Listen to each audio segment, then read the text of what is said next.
Voici les titres de ce journal. En Côte d'Ivoire, le secteur de l'immobilier est en plein essor. La société immobilière Cerisy Holding signe une convention avec des partenaires hongrois. Entrepreneuriat conférence sur un management africain à Abidjan, à Achetec. Y a-t-il un management africain? Oui, selon certains spécialistes. Mesdames, Mesdemoiselles et Messieurs, bonsoir. Bienvenue au journal de Business 24 Africa. En Côte d'Ivoire, le secteur de l'immobilier est en plein essor. Ce dynamisme se démontre encore une fois à travers la signature d'un contrat pour la réalisation de 2000 logements préfabriqués entre le promoteur immobilier Cerisy Holding et les investisseurs hongrois. C'était le vendredi dernier à Abidjan en présence de notre reporter Lawani Babatunde. Bâtir des logements de qualité à moindre coût et en un temps record en Côte d'Ivoire. C'est l'objectif de la signature de ce partenariat entre des investisseurs hongrois et le promoteur immobilier Cerisy Holding. 2000 logements préfabriqués vont être réalisés pour répondre à la forte demande du marché ivoirien. Nous sommes contents d'être à Cerisy Holding. Nous avons connu M. Adou. Nous avons signé le contrat avec Cerisy. Nous espérons que ce contrat va nous amener loin pour pouvoir réaliser les projets prévus. Nous sommes contents et nous disons merci à toute la Côte d'Ivoire. Merci. Et je remercierai M. Bailly Simon-Pierre qui est le facilitateur, celui qui a tout goupillé.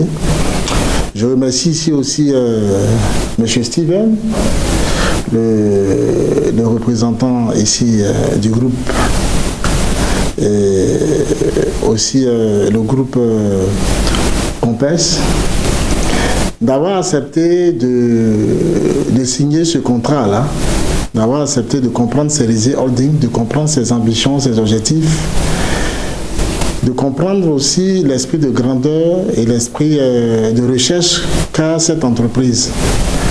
Aujourd'hui, nous avons signé un contrat qui va quand même booster tout ce que nous avons fait depuis le départ.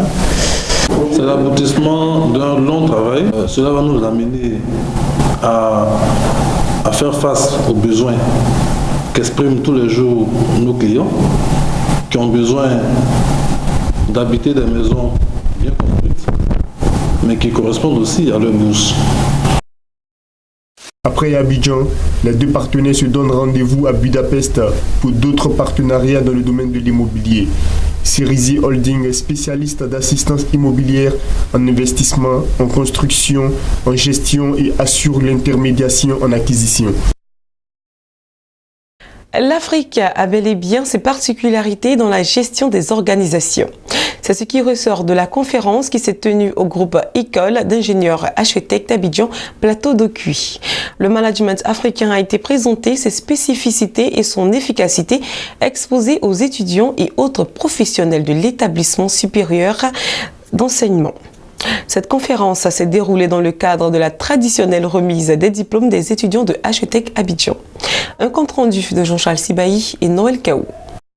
Comme chaque année, le groupe École d'ingénieurs Achetec célèbre ses meilleurs étudiants. Pour les étudiants et les professionnels de cet établissement d'enseignement supérieur, c'est toujours l'occasion d'échanger sur un sujet majeur du management. Cette année, le sujet a tourné autour du management africain, déterminants sociaux et culturels. Oui, il existe bel et bien un management africain, clame Dr Conan Anderson Sénican. Pour le professeur de contrôle de gestion et audit, spécialiste des groupes multinationaux à Toulouse Business School en France, le management africain est une réalité. Venu de France pour porter le message du particularisme du management africain, Dr Conan a donné des exemples aussi bien en Côte d'Ivoire qu'ailleurs en Afrique pour assurer de l'efficacité de la gestion des organisations tenant compte des réalités locales. L'idée, c'est que nous, en Afrique, nous avons une philosophie de faire des affaires. Nous avons une façon de faire des affaires, nous avons une façon de conduire du business.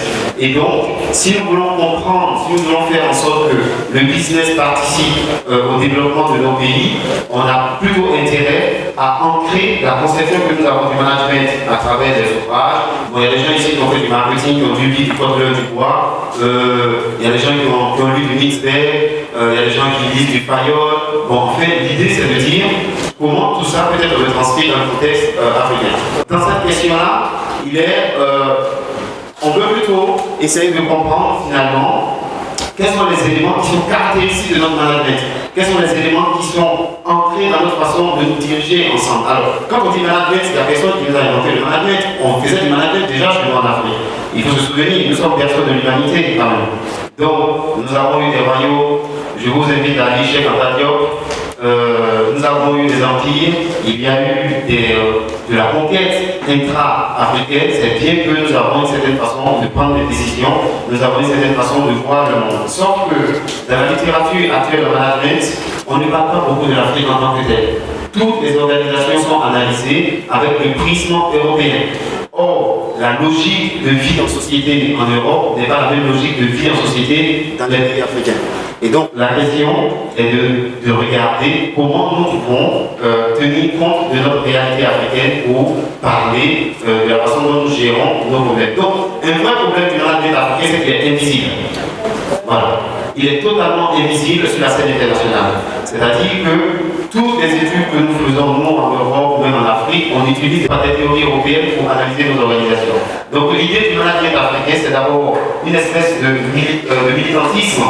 Donc il y a beaucoup d'intellectuels sud-africains qui sont en train de militer pour que nous puissions faire porter la voix, ce qu'ils appellent le Global South, faire porter la voix des organisations africaines sur la scène internationale et montrer au monde comment nous prenons nos décisions dans nos villages, dans nos quartiers, dans nos contrées, et c'est ce qui va nous permettre de mieux comprendre la performance des organisations. Pour les étudiants du groupe d'ingénieurs HETEC, la conférence a déverrouillé de vieux discours selon lesquels l'Africain n'a pas de management. Il fut question de parler de comment rendre possible le management fait en Occident, en Afrique. Et il faut dire que certes, il n'y a pas une grande différence, mais il y a des différences au niveau du mode opératoire fait par rapport à celui fait en Occident. Donc, il est donc conseillé à nous, futurs DRH, et à nos dirigeants de savoir appliquer les rudiments de la gestion des ressources humaines à nous, Africains, à nos entreprises en Afrique. Nous avons pu retenir que nous devons d'ores et déjà impliquer, voire même introduire nos valeurs et cultures africaines dans le mode de gestion de nos différentes entreprises. Une manière de gérer qui vient typiquement de l'Afrique, c'est-à-dire le management africain. Il est très important de respecter les aînés et il est aussi nécessaire de s'appuyer sur les valeurs culturelles, nos valeurs africaines aussi. Non, il ne faudrait pas seulement s'appuyer sur tout ce qui vient de l'occidental parce que nous aussi, nous avons une culture, nous avons des richesses sur lesquelles il faut s'appuyer pour diriger une entreprise. Cette conférence sur le management africain, il faut le rappeler, s'est tenue dans le cadre de la journée de célébration de l'excellence du groupe d'ingénieurs HETEC, journée au cours de laquelle les remises de diplômes ont réuni étudiants, parents et corps professoral. Un réel plaisir, disais-je, pour le gouvernement de tant d'efforts consentis à une formation de haute qualité qui a exigé de nous rigueur, assiduité, sérieux, compétence et engagement sans relâche. Ces années passées au groupe École d'ingénieurs HETEC furent denses, non seulement en apprentissage, mais surtout en émotions fortes et en rencontres.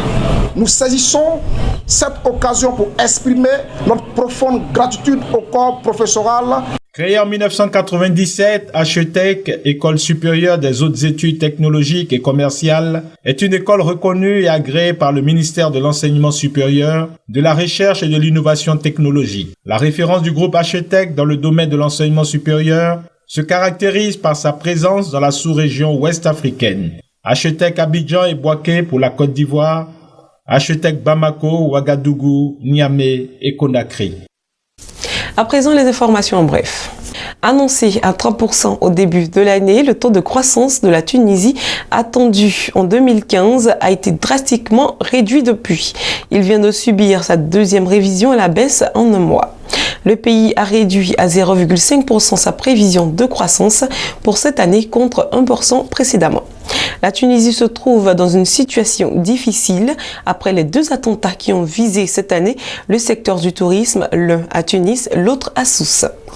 Au début de l'année, la Tunisie pariait sur un taux de croissance de 3% en 2015, une prévision ramenée ensuite au fil de l'année à 1,7%, puis 1% avant la dernière révision.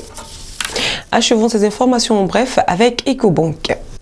Un change plus favorable avec le dollar américain a généré une rentabilité financière plus importante pour les investissements effectués sur les titres Ecobank en francs CFA.